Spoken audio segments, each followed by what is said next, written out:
कारोबारी हफ्ते की शुरुआत थी आज सोने चांदी में भारी गिरावट से रही। जैसे कि एमसीएक्स पर भी वही गिरावट देखने को मिली और अंतर्राष्ट्रीय बाजार में भी गिरावट भारी रही।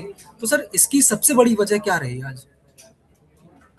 क्योंकि इसके कारण थे कि डी डॉलराइजेशन, ये बहुत बड़ा कारण था। यूरोपियन सेंट्रल बैंक, चाहे जी। हमारा देश का आरबीआई हो, चाहे अमेरिका का हो, चाहे चाइना का हो, हर देश के जो यूरोपियन बैंक हैं वो जी। सोना खरीद रहे थे। और जी। उसी वजह से ही ये सोना 2022 से 50,000 रुपए से बढ़ते बढ़ते 1,93,000 रुपए तक पिछले साल बिका है। जी। तो इसमें जो करेक्शन वाजिब थी, करेक्शन आनी थी, क्योंकि 4 गुना सोने में और 7 गुना चांदी में। चांदी 2022 में जब रूस के डॉलर बॉन्ड के ऊपर यूएस ने फ्रीज किया था उनको $300 बिलियन को, तब जी। 50,000 रुपये सोने का भाव था और 65,000 रुपये चांदी का भाव। चांदी। 2025 में 50,000 वाला सोना 1,93,000 यानी कि 4 गुना बिक गया, और 65,000 वाली चांदी 4,30,000 रुपये यानी कि 7 गुना बिक गई। तो अब इसका करेक्शन, इतने आसमान में भाव सदा के लिए तो होंगे नहीं, कुछ टाइम के लिए तो हो सकते हैं। तो जी। यूरोपियन सेंट्रल बैंक हमारा जैसे इंडियन है, 75 टन सोना 2024 में खरीदा, 5 टन सोना 2025 में खरीदा, यानी कि तकरीबन यूरोपियन सेंट्रल बैंकों की बैंक पूरी हो चुकी है। तो सटोरिये थे, इनकी प्रॉफिट टेकिंग है, मार्च क्लोजिंग भी है, प्लस जो ईरान के साथ में जो इजराइल और यूएस का युद्ध चल रहा है, उसमें भी 65-60 रुपए का डॉलर था प्रति बैरल तेल का भाव, और जो कि अब 110 हो गया है, तकरीबन डबल से डिमांड आ गई। तो डॉलर जी। की डिमांड डबल होने से जो डॉलर इंडेक्स है, जिसमें 6 करेंसी होती है, वो मजबूत हो गया, और मजबूत होने से सोने पे दबाव आ गया। इधर जी। फेड की मीटिंग होती है, इसमें इंटरेस्ट रेट घटाते हैं ये, वो दबाव कम हो गया, इंटरेस्ट रेट घटाने की बजाय बढ़ाने की बात सोची जा रही है। तो सारे जी। फैक्टर, क्लोजिंग हो गई, मार्जिन बढ़ा दिया, एमसेक्स ने मार्जिन बढ़ा दिया अपना, जो छठे हैं उनके ऊपर लगाम लगी, तो सारे फिर प्रॉफिट टेकिंग है। तो सारे जो कारण हैं, वो सारे कारण मंदी की तरफ दिखाते हैं। जी। ये जैसे आपने ये एमसीएक्स वाली बात कही कि मार्जिन बढ़ा दिया, लेकिन बाद में उन्होंने घटा भी दिया शायद, जो जितना पहले उन्होंने बढ़ाया था वो घटा भी तो दिया था उन्होंने। भी 10-15% भी मार्जिन कम नहीं होता है, ये बहुत हम्म। होता है। जी। अगर किसी आदमी को 1.5 करोड़ रुपए का 1 किलो सोना लेना है, तो 20 लाख रुपए अगर उसको मार्जिन मनी देनी है 1 किलो के पीछे, तो ये भी बहुत बड़ा कारण है। कोई भी आदमी 20 लाख रुपए का सोना लेना उचित समझेगा, बजाय उसमें ट्रेड करने के। तो इसमें भी सौदे जो कलेप्स हुए हैं, सौदों में जो सटोरियों को नुकसान हुआ है, ये भी जी। सबसे बड़ा कारण रहा है कि सटोरियों के पास पूंजी खत्म हो गई, तो उनकी भी बाइंग या एक्स्ट्रा में जो वो खरीदते थे। ये जी। सेंटीमेंट का बाजार है हमारा, सोना चांदी, जरा भी कहीं से कोई रूमर आती है, तुरंत भाव टूट कर जाते हैं। तो ये सबसे जो है ना कारण, ये डी डॉलरेशन की जगह री डॉलरेशन हो गया है।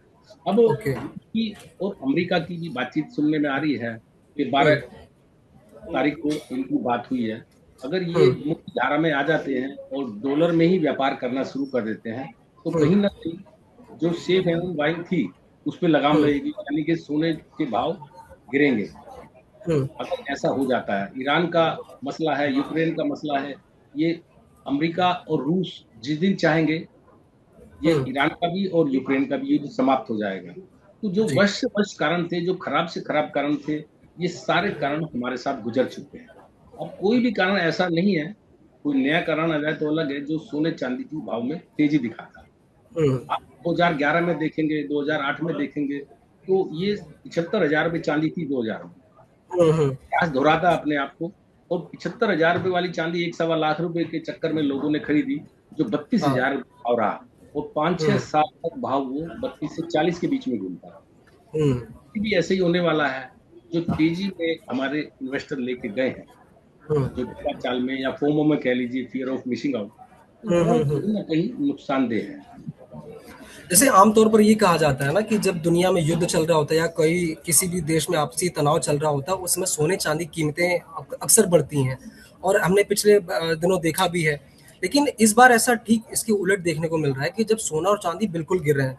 ये खासकर तब हो रहा है जब 29 जनवरी को सोना 1,93,000 के हाई लेवल पर पहुंचा, चांदी भी लगभग 4,20,000 के हाई लेवल पे पहुंची और लगभग 50 दिन बाद ही कीमतें आधी रह गई हैं। सोना 63,000 पर सस्ता हो गया है 50-53 दिन में और चांदी लगभग 2,20,000 से ज्यादा टूट गई, मतलब 50% से ज्यादा भी क्रैश हो गई है।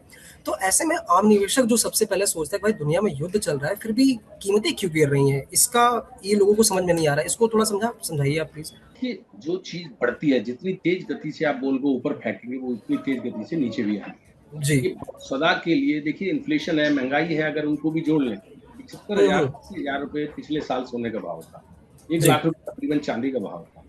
तो अगर इन्फ्लेशन भी जोड़ लें तो सवा लाख पे कहीं न कहीं तो आके चाँदी रुकनी चाहिए। जी। इन्वेस्टर को कभी भी पैनिक बाइंग या पैनिक सेलिंग नहीं करनी चाहिए। अगर किसी ने तेज़ भाव में सोना और चाँदी लेके रखा हुआ भी है, तो भी उसको पैनिक में आके उसको नहीं बेचना चाहिए जी। और इन भाव में तो कतई नहीं बेचना चाहिए। सोने-चांदी का उतना ही वज़न रहेगा, जितना उन्होंने 4 लाख में खरीदा है, उतना ही लेकिन हम्म। हाँ, उनको नुकसान ज़रूर दिखाई देगा। लेकिन हम्म। 5-7 सालों में ये रोटेट करता है, फिर से ऑल टाइम हाई टूटते हैं। तो हम्म। इसलिए पैनिक में आके अभी भी ये नीचे जितना भी जाना था, आज मेरे ख़्याल में सोमवार का दिन है, काफ़ी नीचे आ चुका है। अब ये हम्म। ऊपर की आने की तैयारी करेगा, लेकिन जी। भाव वो ज़रूर आ जाएँगे, तो पैनिक सेलिंग भी नहीं करें, जो तेज़ भाव में हम्म। लिया है। अगर मंदे भाव में वो ले सकते हैं, तो ले ज़रूर 1,20,000 के भाव में या सवा लाख के भाव में उनको हम्म। खरीदारी या इन भाव करंट लेवल में भी लेना चाहिए क्योंकि कभी भी जी। भाव 2 लाख के टच कर सकता है, क्योंकि हम्म। तेज़ी और मंदी सोने-चांदी का स्वभाव है। अगर मंदी आ रही है अभी, तो कहीं न कहीं से कुछ न कुछ रिएक्शन, करेक्शन भी आता है, ऊपर हम्म। भी आता है। अभी 1,29,000 समथिंग सोना लगा के और 1,35,36 घूम रहा है, 34,000 जी। 35,000 तो ये मतलब 100, 200, 500 डॉलर की तेज़ी मंदी कभी भी आ जाती है। तो हम्म। निवेशक को ज़रा भी घबराना नहीं चाहिए और नीचे के भाव में मैंने पहले भी कहा है, डिप्स ऑन बाइंग हर हम्म। बड़ी गिरावट पे अपने आप को खरीदारी में जाना चाहिए, न कि बिकवाली में। हम्म। अच्छा। पूँजी बहुत मुश्किल में जुड़ती है, जो 2-2 पैसे जोड़ के हम लोग इकट्ठा करते हैं, उसके बदले में कुछ सामान लेते हैं। इस उम्मीद में हम्म। लेते हैं कि या तो बढ़ जाएगा या बिटिया की शादी में जेवर बना के दे देंगे या कोई इमरजेंसी खर्चा आएगा। तो जी। इसलिए पैनिक सेलिंग और पैनिक बाइंग में बिल्कुल नहीं रहना चाहिए। जब भाव गिरे, उस टाइम पे मजबूत होके बाइंग करनी चाहिए। अच्छा, ये आपने बड़ी अच्छी बात बोली कि पैनिक बाइंग और पैनिक पैनिक सेलिंग नहीं करनी चाहिए, क्योंकि आमतौर पर होता ही है कि जब प्राइस बढ़ रहे होते हैं तो लोग लोन लेकर या कुछ अपना कर्जा लेकर खरीदना शुरू कर देते हैं। लेकिन अब वही वही जैसे एकदम गिरावट शुरू होती है तो लोग वैसे पैनिक सेलिंग भी शुरू कर देते हैं। तो ये बहुत अच्छा पॉइंट है कि पैनिक सेलिंग नहीं करनी चाहिए। इसमें एक चीज ये पूछना चाह रहा था कि जैसे अभी लगातार गिरावट जा रही है पिछले 50 दिन से, तो ये सोने चांदी के दाम कब बढ़ेंगे? इसमें गिरा बड़ा अभी उछाल आएगा, और आएगा तो कब तक आएगा, और अगर आता है तो कितनी कीमत बढ़ सकती है? कि 1.5 लाख का जैसा मैंने बताया भाव आ सकता है। अप्रैल के अभी 31 मार्च है, क्लोजिंग है। हर हाँ। हर व्यापारी अपने बैलेंस शीट को बनाता है, अपने हम्म। सौदे बराबर करता है। तो 31 मार्च तक मैं तो समझता हूँ कि आज जो कटान है, अभी सोने में कटान भी है, 31 मार्च हम्म। का, जो 5 अप्रैल को कटता है सोना, तो ये कटान हम्म। भी है। तो ये बंदा उसका भी है क्योंकि सौदे सेटल हो रहे हैं। तो हम्म। बिल्कुल पैनिक नहीं होना चाहिए, इन भाव में यदि पैसा है, तो वो जी। इन भाव में खरीदारी करनी चाहिए। सोना हमेशा आप याद रखिए, हम्म। कभी भी कितना भी ऑल टाइम हाई है, वो अपने आप में सोने ने और चांदी ने तोड़ा है। तो ये हम्म। सोना-चांदी कोई फ्री नहीं हो जाएगा, लेकिन कितना होगा हम इस चक्कर में आकर के उल्टा काम शुरू कर देते हैं। जहाँ खरीदना है, वहाँ बेचना शुरू कर देते हैं और जहाँ हम्म। बेचना होता है, वहाँ खरीदारी शुरू कर देते हैं। हमने हम्म। कई टीवी चैनल पे आके बोला कि भी 4 लाख रुपए है, 3 लाख रुपए के, 3.5 लाख में, 4 लाख में कि अपना प्रॉफिट टेकिंग लेके घर जाइए। जी। अब काफ़ी इन्वेस्टर से बात होती है, तो बोले हम बेच नहीं पाए। तो हम्म। लालच बिल्कुल नहीं करना चाहिए, अपना प्रॉफिट तय कर लेना चाहिए कि मुझे इतने परसेंट प्रॉफिट देके निकल जाए। हम्म। या हम्म। फिर लॉन्ग टाइम के लिए मैंने तो जो ले लिया मुझे बेचना नहीं है, चाहे 1 लाख रुपए हम्म। हो सोना या 2 लाख रुपए। हम्म। तो तब खरीदारी करनी चाहिए। जो ब्याज पे लेके या मकान बेच के या कोई दूसरे काम की रकम दूसरे काम में लगा के सोना-चांदी हम्म। खरीदना, ये बहुत होशियारी नहीं है। कारण क्या है इसका एक साइकिल है, 5-7 सालों में एक बार ऑल टाइम हाई भी टूटता है और एक बार उसमें 40% का 50% का करेक्शन भी आता है। जी। 75,000 वाली चाँदी 32,000 लगी, आप देख लीजिए कितने परसेंट का करेक्शन आया। बिल्कुल। अगर यहाँ पे 40% का भी करेक्शन $5600 में आएगा, तो हम्म। $3360 तकरीबन आ सकता है। तो जी, ये एक सिचुएशन ऐसी है कि बहुत सोच समझ के खरीदारी करनी चाहिए और कबूल करनी चाहिए। जी। अ, एक इसमें बात जैसे ये आती है कि अभी दुबई को सबसे ज़्यादा सेफेस्ट सिटी माना जाता है और मिडिल ईस्ट जो वॉर हुआ उसमें वहाँ पर अटैक हुए, ड्रोन गिरे, मिसाइलें गिरी, बहुत सारी चीज़ें गिरी। इसी बीच एक खबर आती है पोलैंड से कि पोलैंड ने कहा कि हम अपना 70 से 80 टन सोना बेचेंगे और लगभग $15 बिलियन जुटाएंगे और अपना डिफेंस सिस्टम पर खर्च करेंगे। तो क्या ये भी माना जा रहा है कि दुबई और अमेरिका और स्विट्जरलैंड जैसे देश भी हैं, इनकी वजह से, इनके फैसलों की वजह से भी सोने में गिरावट आई, सोने चांदी में? देखिए, अभी जो सोना 50,000 और 65,000 अभी चांदी 2022 में थी, जब अमेरिका के ऊपर अविश्वसनीयता बढ़ गई, सभी देशों को लगने लगा कि रूस की तरह से हमारे भी डॉलर बॉन्ड फ्रीज कर दिए जाएंगे अगर हम अमेरिका की हम्म, बात नहीं सुनेंगे। तो उन्होंने सेफ हेविंग चुना, सोने को चुना उन्होंने और सोना खरीदारी जी। शुरू की। तो ये बढ़ा। अगर यही यूरोपियन सेंट्रल बैंक सोने की बिकवाली करेंगे तो भाव जहां से चले थे उसको भी बीट कर सकते हैं, उससे भी नीचे आ सकते हैं। अभी तो यूरोपियन सेंट्रल बैंक एक तरफा बाइंग किया उन्होंने। अभी तो सिर्फ छोटा सा देश है पोलैंड, 60-70 टन 80 टन, वो भी उसने प्रपोजल डाला है कि हम बेच के जी। और अपना कर्जा चुका लें या जो हमारे को जो लॉस हुआ है उससे रेप्लिकेट कर लें। लेकिन यदि एक्चुअली बेच दिया, हम्म, ईरान है, मान लिया ईरान भी सोना बेचता है या कोई हम्म, चाइना या कोई देश भी बेचता है, तो बाढ़ आ जाएगी भाव के नीचे की। तो जी। इसलिए हमेशा हमें सेफ उसमें रहना चाहिए जोन में, कि जो भाव हमेशा, आप ये देखिए कि इस साल भाव 2022 में क्या था, 50,000, 2023 में 60,000 हो गया, 24 में हम्म, 70,000, 25 में 80,000, नब्बे हम्म, हजार 26 में। इस तरह से ग्रेजुअली हमें उसका इन्फ्लेशन जोड़ करके भाव की एवरेज निकालनी चाहिए। जी। जो भाव एक्स्ट्रा में बढ़ते हैं वो हमेशा नीचे आना ही आना है उनको, ये हम्म, इतिहास गवाह है। 2008 में भी ऐसा हुआ। क्रूड देखिए, 2004 में $32 था, 2008 में हाँ। $150 लगा और उसके बाद 2020 में -$35 भी था। तो हम्म, ये साइकिल है। अब सटोरिये हैं, आज सोने चांदी में लगे हुए हैं, अभी वो क्रूड में शिफ्ट हो गए। अब हम्म। क्रूड से निकलेंगे तो शेयर बाजार में आ जाएंगे, क्योंकि शेयर बाजार भी टूट रहा है। टूट रहा इसको है, सही बात है। शेयर बाजार को भी 1.5 लाख में लेके जाना है, अभी 70-75 हम्म, का भाव है। तो फिर शेयर बाजार, तो ये सटोरिये शिफ्ट होते रहते, इन्वेस्टर सटोरिये नहीं कहते, हम्म। इन्वेस्टर ये शिफ्ट होते रहते हैं। जी। कभी वो सोने चांदी में, तो कभी क्रूड में, तो कभी शेयर बाजार में, तो कभी प्रॉपर्टी, वो शिफ्ट होते रहते हैं। जिस चीज में भी वो घुसते हैं वहीं तेजी आ जाती अभी दिल्ली सराफा बाजार का माहौल क्या है कि जब लोग सोना चांदी खरीदने पहुंच रहे हैं तो क्या, मतलब वो इन्वेस्टमेंट के लिहाज से देख रहे हैं या गोल्ड ज्वेलरी खरीद रहे हैं या कॉइन या बिस्किट, किस पर उनका रुझान है? कुछ ऐसा समझ में आया? बाजार का माहौल क्या है अभी? है।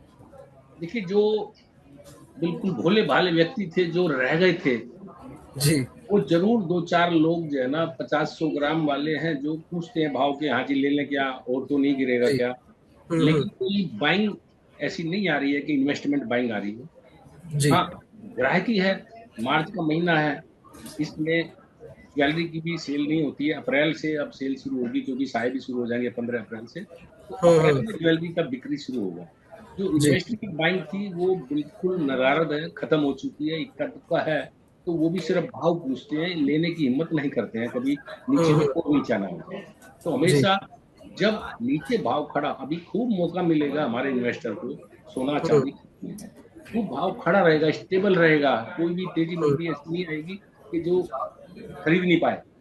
बहुत हम्म। ही पेशेंस के साथ में, बहुत सोच समझ के कि हाँ जी, हम किस भाव में सोना खरीद रहे हैं और आगे क्या भाव हो सकता है और कितने साल के लिए हम खरीद रहे हैं। तो जी। पैनिक बाइंग और पैनिक सेलिंग से बचेंगे, तभी जो है ना वो प्रॉफिट कमाएंगे। जी। इसमें मेरा एक सवाल ये है कि अभी जैसे आज सोना 1,29 पर पहुंचा, 1,29,000 पर पहुंचा, क्या अभी इसमें कोई और गिरावट संभव है या अब उछलना शुरू होगा? और अगर गिरता है अभी सोना तो कितना तक, कितने कितने रुपए तक गिर कर आएगा ये सोना चांदी दोनों को, कितना गिरेगा अभी? देखिए, $4,050 का एक लेवल है, 4,050 जी। $4,098 ये लगा चुका है। जी। के बाद में फिर $3,660 है।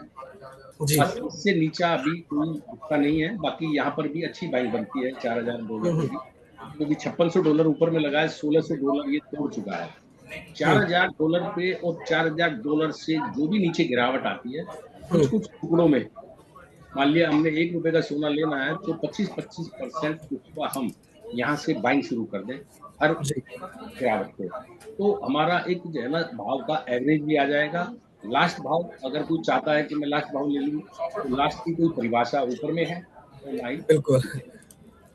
नहीं, फिर भी हमारा निवेशक एक बार-बार यही जानना चाहता है कि भाई अभी 1,29,000 में सोना आ गया है, चाँदी 2 लाख से नीचे आ गई, तो वो ये सोचना चाहता है, ये जानना चाहता है कि भाई अभी कितना और गिरेगा? क्या चाँदी सोना भी 1,10,000 के आस-पास आएगा या चाँदी 1,80 या 1.5 लाख तक आ जाएगी? ऐसा वो जानना चाहता है, तो इस लिहाज से मैं पूछ रहा हूँ कि क्या अभी और गिरेगा या अब यहाँ से उछाल संभव है? अगर उछलता है तो कहाँ तक पहुँचेगा इस महीने? देखिए अभी इसमें ज़्यादा बहुत तेज़ी अभी मैं नहीं मानता हूँ। हुँ, कम से कम 1 हफ्ते तो कतई तेज़ी नहीं मानता हूँ। नीचे में अगर ये आता है तो $4,000 $4,050 के पास में जो आएगा, उसमें भाव जो भी अभी $4,268 है, अगर जी। 4,050 पे आते हैं, तो ₹6,000 यहाँ से मोटा-मोटा ₹1,28,000 भाव बनता है। हुँ, और अगर वो भी टूटता है, हुँ, तो ₹1,22,000 भाव आता है।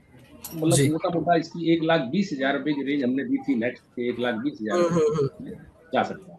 और अगर इसी में चाँदी की उछलती है तो चाँदी कहाँ तक पहुँचेगी? चांदी में अभी तेजी नहीं है। चांदी में कारण क्या है कि इसका एक तो रेशियो बहुत ज्यादा हो गया था।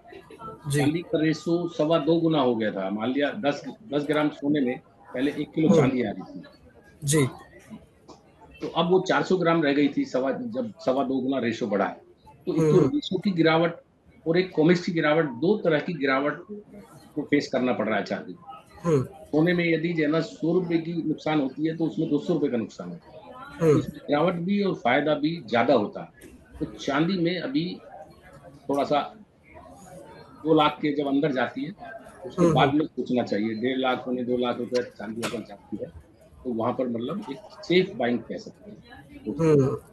मतलब आप ये कह रहे हैं जैसे चाँदी आज 1,99 इसने आज 1,99 लाख का लो लेवल छुआ है, तो ये चाँदी गिरकर 1,50 तक आ सकती है आने वाले दिनों में। 185 185 1,85। का मोटा-मोटा एक आइडिया है। और उसके हुँ, बाद भी अगर देखिए क्या होता है सेंटिमेंट है, अगर कोई हुँ, सेंटिमेंट चेंज हो जाते हैं, अभी पोलैंड कहता है मैं तो सोना नहीं बेचता हूँ, या ठीक है। ईरान का और या रशिया का और यूएस का कोई गठबंधन है, जैसे हमने बताया कि भारत हुँ, वोट आई थी कि भई ये डॉलर में व्यापार कर सकते हैं। हुँ, उसकी कोई नेगेटिव न्यूज़ आ जाएगी, तो वहाँ से सोना-चांदी फिर शूट कर जाएगा। जी। अभी जो पॉज़िटिव खबर है, क्योंकि इसके डे हुँ, टू हुँ, डे हुँ, निगाह रखना ज़रूरी है। हुँ, अगर कोई नेगेटिव खबर आती है, तो सोना-चांदी कैसे शूट कर जाएगा? जी। अभी निवेशकों के हिसाब से अगर आप बताएँ कि जैसे निवेशक बड़ा परेशान है कि शेयर मार्केट भी क्रैश हो रहा है, गोल्ड सिल्वर भी क्रैश हो रहा है। तो अगर वो सोना-चांदी में इन्वेस्ट ना कर मतलब सवाल सबसे बड़ा ये आता है कि भाई सोने-चांदी में निवेश करें या नहीं? और अगर नहीं करें तो इसके ऑप्शन क्या-क्या हो सकते हैं? कहाँ निवेश करना चाहिए? ऐसा कोई आइडिया या कुछ ऑप्शन है, जहाँ निवेशक इन्वेस्टमेंट कर सकते हैं अपना? देखिए, एक तो शेयर बाज़ार है। जी। शेयर बाज़ार भी एक अच्छा ऑप्शन है, क्योंकि 70 72,000 74,000 कितना लगा है हुँ, नीचे में। तो यहाँ पर भी एक अच्छा ऑप्शन है, क्योंकि इसको भी शेयर बाज़ार को भी ऊपर ही जाना है। जी। सोने सोने में चाँदी का तो मैं नहीं कहूँगा अभी निवेश करने के लिए, क्योंकि चाँदी बहुत ज़्यादा एक फेथफुल गारंटी वाली वो नहीं है। सोना है, स्टेबल है। जी, कम से कम सोने में नुकसान भी कम है और बढ़ता भी मतलब घटता भी है तो बहुत सोच समझ के घटता है। जी। चाँदी में तो मल्टी लेवल वो खुल जाते हैं, हुँ, एवरेज भी बिगड़ जाती है, हुँ, हुँ। प्रीमियम भी बढ़ जाता है चाँदी में। तो वो अभी जी। दिवाली पे जो बिकी ₹4,25,000 प्रीमियम था किलो के ऊपर, हुँ, वो आज घट के 2,000 ₹5,000 रह गया, तो वो पहले हुँ। 25,000 था। तो प्रीमियम में भी नुकसान, एवरेज में भी नुकसान, रेशियो में भी नुकसान और कॉमिक्स हुँ, में भी नुकसान। तो जी, चाँदी में नुकसान के चांस डबल होते हैं बजाय सोने में। तो सोने सोना के। यहाँ पर भी ले सकते हैं, यहाँ से नीचे गिरावट आती है हर 5,000 10,000 की गिरावट से वो ले सकते हैं। बहुत सोना ज़्यादा खरीदा जा सकता है। हाँ, बहुत ज़्यादा अभी मंदी की संभावना नहीं है। मैं तो समझता हूँ हुँ, कि आज जो मंदी लग गई है, हुँ। वो काफ़ी है। तो आज लेवल जैसे दिखा दिए। जैसे कुछ लोगों का सवाल होता है कि उनको शेयर मार्केट में इन्वेस्टमेंट नहीं करना होता, उनको गोल्ड सिल्वर में करना होता है। लेकिन उसमें भी एक आता है कि जब गोल्ड सिल्वर गिर रहा है लगातार, तो फिर वो ऑप्शन देखते हैं कि भाई ईटीएफ में निवेश करना चाहिए, एसआईपी करना चाहिए, क्योंकि इस वक़्त मार्केट पूरा गिर रहा है। एसआईपी अगर आप करते हैं तो वो भी डाउन जा रही है, तो ऐसे में कन्फ्यूज़न बहुत सब बड़ा होता है ना कि अब शेयर मार्केट भी गिर रहा है तो कहाँ करना चाहिए? गोल्ड सिल्वर में नहीं करना है, क्या एसआईपी करें या फिर ईटीएफ में इन्वेस्टमेंट करें? ये देखिए, ईटीएफ और फिजिकल एक ही चीज़ हो गई है। जी, ये अपने घर पे ले जा सकते हैं। ईटीएफ है वो बैंक के डीमैट के अकाउंट के द्वारा आपके अकाउंट में पड़ा ही रहेगा। खड़ी रहेगी। उसको जी, आप छू के देख नहीं सकते हो। उसका गहना नहीं बनवा सकते हो, उसको गिफ्ट नहीं कर सकते हो, जी, क्योंकि वो आपको फिजिकल डिलीवरी नहीं मिलती। जी। अगर शेयर बाजार में नहीं जाना तो फिजिकल में जा सकते हैं, और 1 लाख ही 30,000 है, ये ट्रस्टेड भाव है। यहाँ हुँ, से एसआईपी के रूप में 1,30,000 में खरीदे, फिर एक 25 में खरीदे, फिर एक हुँ, 20 में खरीदे, हर गिरावट पे वो खरीदेंगे तो उनको नुकसान नहीं होगा। कभी भी जी। 1.5 लाख का भाव आपको देखने को मिल जाएगा, तो हर भाव हुँ, फायदे में रहेगा। हुँ, हुँ। एसआईपी हो गया, ये भी एक एसआईपी की तरह से हो गया कि मान लिया 1,30,000 रुपये एमसीएक्स के आपने खरीद लिया 50 ग्राम, जी। फिर 50 ग्राम 1,25,000 में, फिर 20,000 में, जो जैसे जैसे गिरा, हर गिरावट में आपने 4 जगह उसको बांट दिया 25-25% को, तो मैं समझता हूँ आपको लो लेवल मिल जाएगा। जी। यहाँ घबराने की जरूरत नहीं, ये भाव फ्री नहीं होना सोना चांदी, कोई ऐसा नहीं है कि कोई खान मिल हुँ, गई है और ये फ्री हो जाएगा। हुँ। ये क्रूड ऑयल नहीं है कि $35 माइनस में बिक जाएगा। ये जी, सोना चांदी है, ये करेंसी है, ये हर देश के रिजर्व बैंक जिन्होंने सोना खरीदा है, वो जी, अपनी डिपेंडेंसी खत्म नहीं करेंगे, कभी भी अमेरिका जी। के चंगुल में नहीं फंसेंगे। वो हुँ, डॉलर में हुँ। व्यापार करेंगे तो भी उतना ही करेंगे जितना उसको जरूरी है। तो हुँ, सोना हुँ। हमेशा ये अपने रिजर्व में रखेंगे। तो जी, बहुत ज़्यादा एकदम से घबराने की ज़रूरत नहीं है, ये भाव बहुत अच्छे भाव हैं, यहाँ पर आपको बाइंग करनी चाहिए इन्वेस्टर को। लॉन्ग जी। टाइम इन्वेस्टर को भी करनी चाहिए। मतलब बेसिकली आपकी निवेशकों को ये सलाह है कि ये बहुत अच्छा मोमेंट है इन्वेस्टमेंट के लिए। गोल्ड में आप इन्वेस्ट कर सकते हैं। जी, बहुत बढ़िया अवसर है, 1,30,000, अब 1,93,000 देखिए, 63,000 रुपए सोने में, यानी कि 1 लाख एक जी। एक 63 लाख रुपए का लॉस है। हुँ, हुँ। तो यहाँ पर भी अगर आप इसको परचेज़ नहीं करेंगे, तो फिर किन भाव में परचेज़ करेंगे? जी, बिल्कुल। सर बहुत अच्छा लगा आपसे बात करके और आपने मुझे लगता है कि सारे फैक्टर आपको बता दिए और निवेशकों को भी बहुत अच्छी सलाह दी कि भाई इस समय सोना खरीदना बहुत सही फ़ायदा साबित हो सकता है उनके लिए। सर बहुत-बहुत शुक्रिया जागरण बिज़नेस जुड़ने के लिए। Thank you sir. Thank you.